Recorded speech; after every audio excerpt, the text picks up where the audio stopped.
विश्व भर में दुग्ध उत्पादन के क्षेत्र में आज नंबर 1 पर पहुंच गया है। पिछली बार जब 1974 में डेयरी समिट आयोजित हुआ था, तब भारत सिर्फ 23 मिलियन टन दूध उत्पादन करता था, जो हमारे घरेलू जरूरतों में ही बेहद कम था। लेकिन आज जब हम वर्ष 2022 और 23 की बात करते हैं, तो हमारे देश में अब दुग्ध उत्पादन करीब 10 गुना बढ़कर 220 मिलियन टन हो गया है।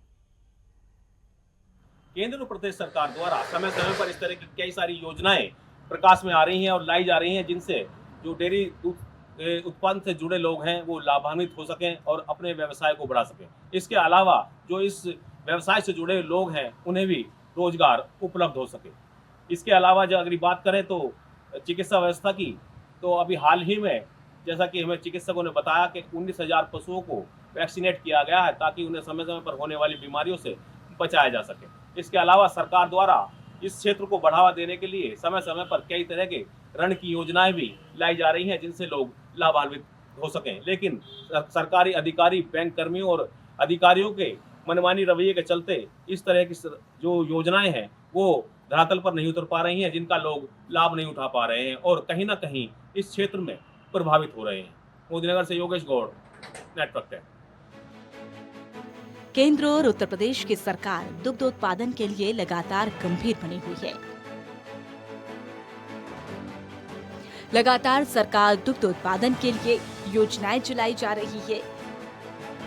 इन योजनाओं से गाजियाबाद के मोदी नगर के पशुपालक दुग्ध उत्पादन में झंडा बुलंद किए हुए हैं। Dairy entrepreneurship development scheme Bharat सरकार की योजना है,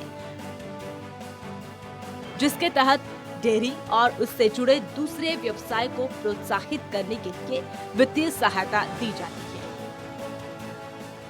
जिसके तहत छोटी डेयरी फर्म खोलने, उन्नत नस्ल की गाय और भैंस की खरीदी के लिए 5 लाख रुपए की सहायता दी जाती है। प्रदेश सरकार ने योजनाओं के तहत 25 दुधारू गायों की एक यूनिट स्थापित करने में 62,50,000 रुपए के खर्च का आकलन किया है और फिर नई किस्तों में योजनाओं का लाभ पशुपालकों को दिया जाता है, जिसका लाभ पशुपालकों को मिलता है। ये एक इत्तेफाक ही आप कह सकते हैं। मेरे पास ये प्लॉट खाली पड़ा हुआ था मेरे हस्बैंड का, और गुजर आए 2-3 ऐसे ही किराए के लिए मांगते हुए। उन्होंने हमसे किराए पे लिया।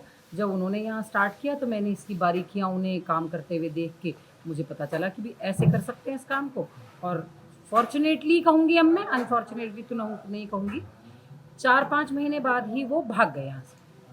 तो जो कॉलोनी के लोग उनसे रेगुलर दूध ले रहे थे, या मुझे अपने आप भी लग रहा था कि एक ठीक काम हो सकता है ये, उनके जाते ही 10 दिन बाद हमने अपनी भैंस 2 और 3 बांध के धीरे धीरे इनिशियली स्टार्ट किया, और ईश्वर की दया से मुझे पीछे मुड़ के नहीं देखना पड़ा। अब भैया थोड़ा ये है कि जैसी आप पशुओं की गौर करेंगे, जैसा रख रखाव आप रखेंगे, दूध क्षमता तो पशुओं की उसी हिसाब से चलती है।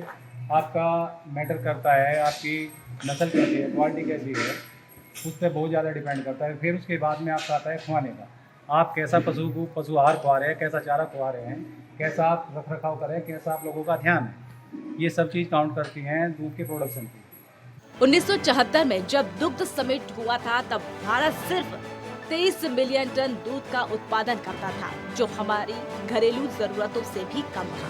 लेकिन आज 2022-23 की बात करें तो हमारे देश में दुग्ध उत्पादन करीब 10 गुना बढ़कर 220 मिलियन टन तक पहुंच गया है। अब हम अपनी घरेलू मांग से भी अधिक दूध का उत्पादन कर रहे हैं और एक्सपोर्ट करने की स्थिति में आ गए हैं।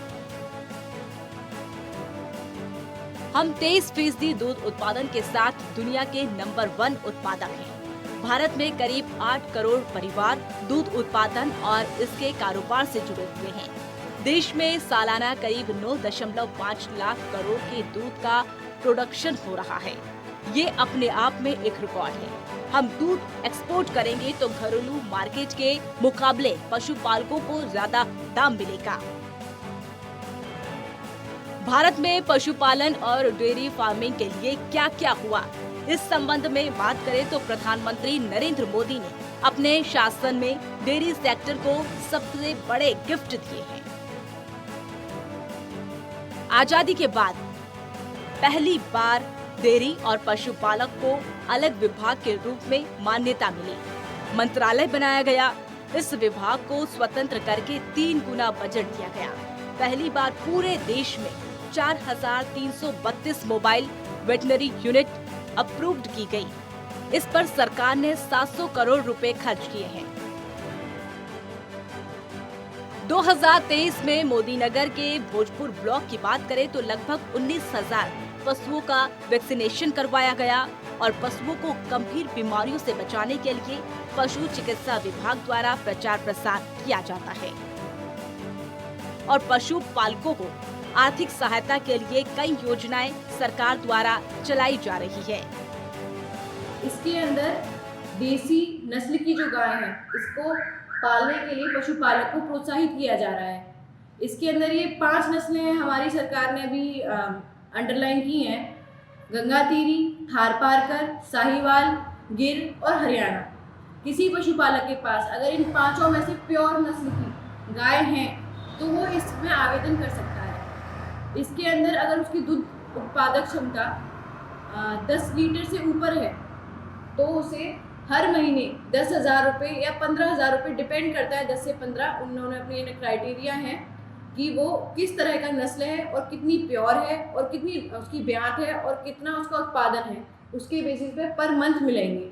हमने इसमें सोचा नहीं था। ये तो हमारे बच्चे लड़के की वजह से हो गया था। वो दरअसल सीए कर रहा था और एक लड़के से उसका कांटेक्ट हुआ तो वो लड़का दोस्त उसका बोलने लगा कि यार तू क्या ये पढ़ाई के चक्कर में पड़ रहा है, सुबह बैग टांग के चलता है, पूरा दिन वहाँ बिजी रहता है और तू मेरी तरह डेयरी कर, 2 घंटे सुबह काम करना पड़ता है, 2 घंटे शाम को, और इसमें मतलब मैं 50-60 हज़ार रुपये बचा लेता हूँ और पूरा दिन फ्री रहता हूँ।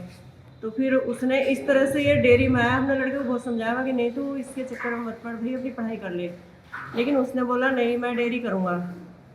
तो उसने ये डेयरी करी, लेकिन हालांकि इसमें है कुछ नहीं है इतना कि बहुत ज़्यादा इसमें हमें बचत हो रही है। क्या है, मेरे हस्बैंड गवर्नमेंट जॉब पे हैं और लड़का मेरा अभी MR है फिलहाल। यूपी में डेयरी कारोबार उच्च स्तर पर है। भारत में डेयरी और कृषि क्षेत्र को जिस प्रकार से आगे बढ़ाया गया उसका संदेश पूरी दुनिया में जा रहा है। डेयरी की जब चर्चा होती है तो सिर्फ दूध और उससे बनी वस्तुओं की बात की जाती है, लेकिन मोदी सरकार ने गोबर धन योजना के जरिए गोबर से भी आय का रास्ता खोल दिया है। दूध और गोबर दोनों ग्रामीण अर्थतंत्र को मजबूत करेंगे। अब पशुपालकों से करोड़ों रुपए का गोबर खरीदा जा रहा है।